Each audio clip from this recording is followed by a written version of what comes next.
Corrie ten Boom said this: "Worrying doesn't empty tomorrow of its sorrow, it empties today of its strength."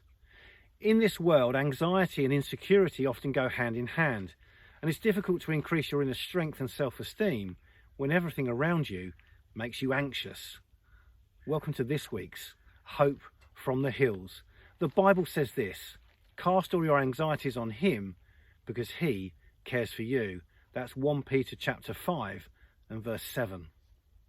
The cares and concerns of this world can easily become overwhelming and burdensome to the point of despair, leaving us trapped in the belief that there's no way forward, or indeed out of the seemingly endless washing machine cycle of our anxieties.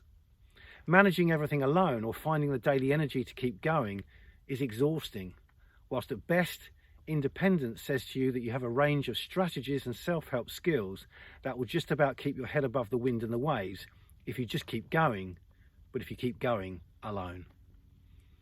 When it comes to the anxieties and issues of life, God says clearly and directly, cast your cares, worries, troubles squarely upon him. How many times, instead of accepting God's free offer to help, do we root ourselves in our own independence and stubbornness, thinking we can simply do it by ourselves, whilst we buckle under the weight of our own worries, struggling to move forward, trying to carry and manage those overwhelming fears and anxieties? Or does this mean that we can simply just abdicate all forms of responsibility and choose not to care or worry about anything? After all, if it's just a move to cast away your cares, is the net result the neutrality of "don't worry, be happy"? Pile all your troubles on God's shoulders and he'll carry your load. He'll help you out. That's the Bible's promise from Psalm 55 and verse 22. When you literally pile your troubles, your worries, concerns and anxieties on God's broad, unlimited, extensive shoulders, you can access the truth of his unchanging promises, apprehend a peace that is counter to your plight and passes all understanding.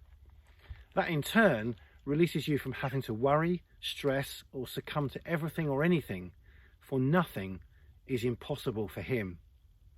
Casting all your cares upon the God who not only sees but cares means you don't have to drag behind you past failures, guilt or shame, live with sadness or grief, or buckle under life's pressure and countless other fears that make the night look dark and the light of dawn and any possibility of a personal breakthrough seemingly so very far, far away.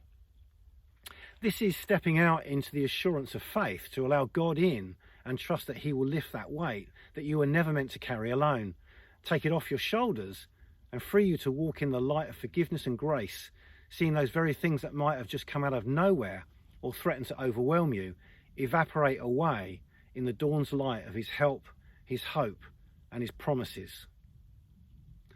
And this is the confidence that we have towards him, that if we ask anything according to his will, he will hear us. Promise again from the Bible, this time 1 John chapter 5 and verse 14.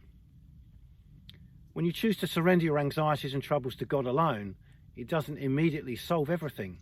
Troubles don't always disappear and stresses don't always simply dissolve. But it does mean you'll never have to shoulder the hard work of every tough decision, deal with every problem and feel powerless with anxiety and stress alone ever again. There's not any one of us who doesn't understand the overwhelming struggle of trying to carry life's weight, which is always too heavy for any of us to carry alone.